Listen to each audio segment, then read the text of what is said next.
Welcome back to The Explainer. Right now, we are looking at an absolutely unprecedented situation brewing down in Florida. We've got a massive collision of unpredictable factors setting up what could easily be one of the most chaotic races in recent motorsport history. The Miami Grand Prix is facing a perfect storm, and I mean that literally. We've got controversial new machinery, totally untested conditions, and incredibly strict local weather laws all crashing together this weekend. Let's dive into the data and see exactly why everyone in the paddock is on such high alert. 3 hours. You know, in the highly regimented, globally synchronized world of Formula One, you almost never see organizers mess with the schedule at the last minute. The logistics and broadcasting deals are just way too massive for that. But the incoming threat is so severe that F1 took the exceptionally rare step of moving Sunday's race forward by exactly 3 hours. That's a huge shift, and it kind of tells you everything you need to know about the panic setting in behind the scenes. So, here's the deal. The race was originally slated for a 4 p.m. Eastern Time start, but officials have drastically pulled it forward to 1 p.m. Why? Well, to create a critical buffer. The local weather forecasts around Hard Rock Stadium are predicting heavy storms and showers for Sunday. By moving the race to the early afternoon, organizers are desperately trying to buy themselves a much larger window to absorb the inevitable delays that those severe thunderstorms are going to cause. Section 1. A storm is coming. This right here is the massive mechanical unknown hanging over the entire grid.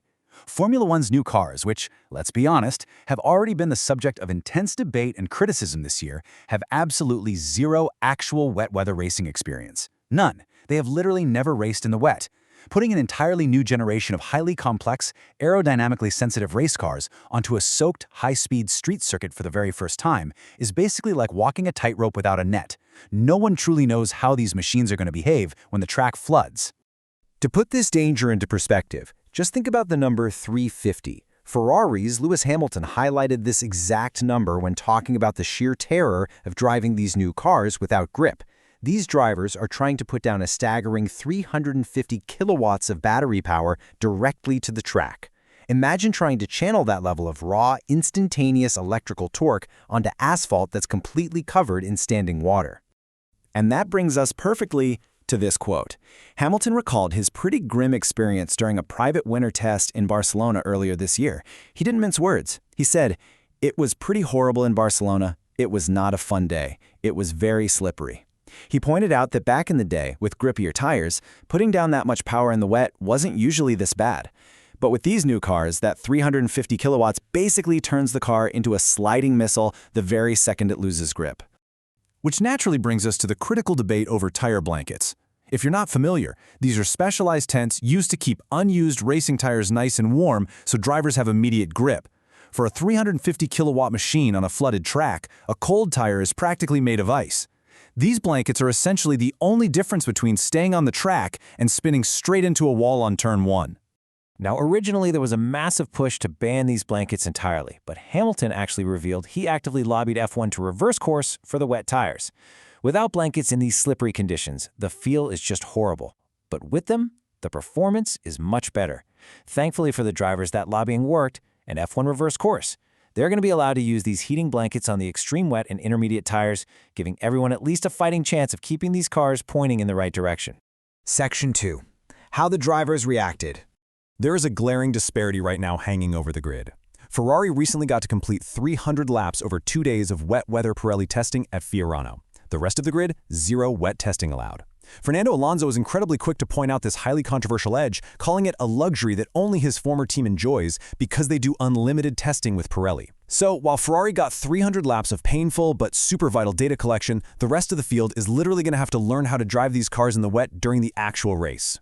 You can really feel the anxiety, even at the very top. Take four-time world champion Max Verstappen.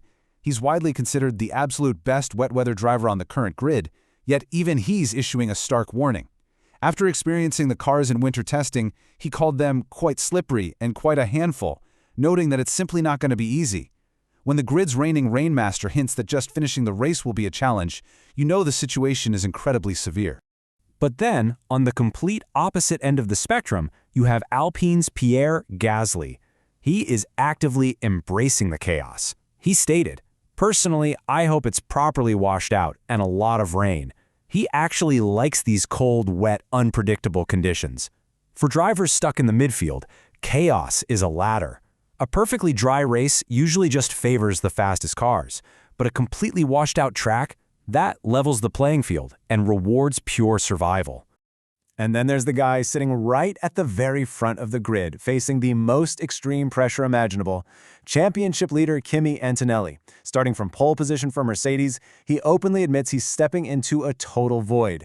"I don't know what to expect," he said, pointing out that driving the car for the very first time in the wet during an actual race is definitely going to be tricky. He's got the lead, he's got track position, but he is driving a completely untested car straight into a storm.